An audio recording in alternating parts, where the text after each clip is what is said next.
This channel does not promote any violent, harmful, or illegal activities. All content provided by this channel is meant for an educational purpose only.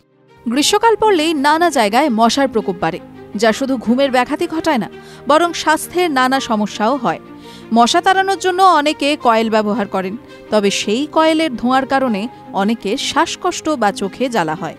তাই মশা তাড়ানোর জন্য বাজারে যে সকল পণ্য পাওয়া যায় তার বেশিরভাগই রাসায়নিক ব্যবহার করা হয়, যা স্বাস্থ্যের জন্য মোটেও ভালো নয়। যাদের মশার কয়েলের ধোঁয়ায় সমস্যা রয়েছে বা যারা কেমিক্যাল প্রোডাক্ট ব্যবহার করতে না চান, তারা কয়েকটি ঘরোয়া উপায় অবলম্বন করতে পারেন, তাহলে মশা তাড়ানো সহজ হবে। মশার পাশাপাশি অন্যান্য পোকামাকড় কয়েকটি ঘরোয়া উপায়ে সহজে তাড়ানো যায়। আসুন জেনে নেওয়া যাক মশা তাড়াতে বাড়িতে থাকা কি কি জিনিস ব্যবহার করতে পারেন। তেজপাতা ও কর্পূর। মশা তাড়াতে তেজপাতা ও কর্পূর ব্যবহার করতে পারেন। এর সুগন্ধ সারা ঘরে ছড়িয়ে যায়, যার ফলে মশাও পালিয়ে যায়।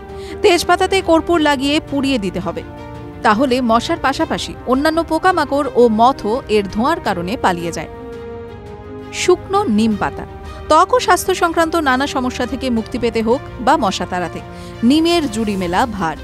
নিম এমন একটি উদ্ভিদ যার পাতা, ফল ও শিকড় সবই ব্যবহার করা যায়। মশা তাড়ানোর জন্য নিম পাতা পোড়াতে পারেন। এর ধোঁয়ায় ঘরে উপস্থিত বাকি ব্যাকটেরিয়াগুলো দূর হয়। লবঙ্গ ও লেবু। ঘর থেকে মশা দূরে রাখতে লবঙ্গ ও লেবু বেশ কার্যকরী।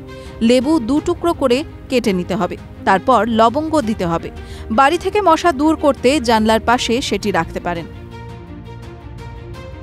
পেঁয়াজ ও রসুনের খোসা। পেঁয়াজ ও রসুনের খোসাও মশা তাড়াতে খুবই উপকারী, কারণ এগুলোর গন্ধ প্রখর। তাই পেঁয়াজ রসুনের খোসা ফেলে না দিয়ে শুকিয়ে ঘরে পুড়িয়ে ফেলুন। এর ধোঁয়া থেকে মশা পালিয়ে যাবে।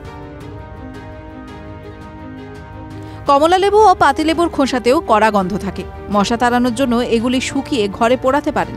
এর ধোঁয়ায় মশা দূরে পালাবে। এছাড়া এটি একটি স্প্রে বটলে রাখতে পারেন এবং কীটপতঙ্গের প্রকোপ কমাতে ব্যবহার করতে পারেন। TV9 Bangla digital.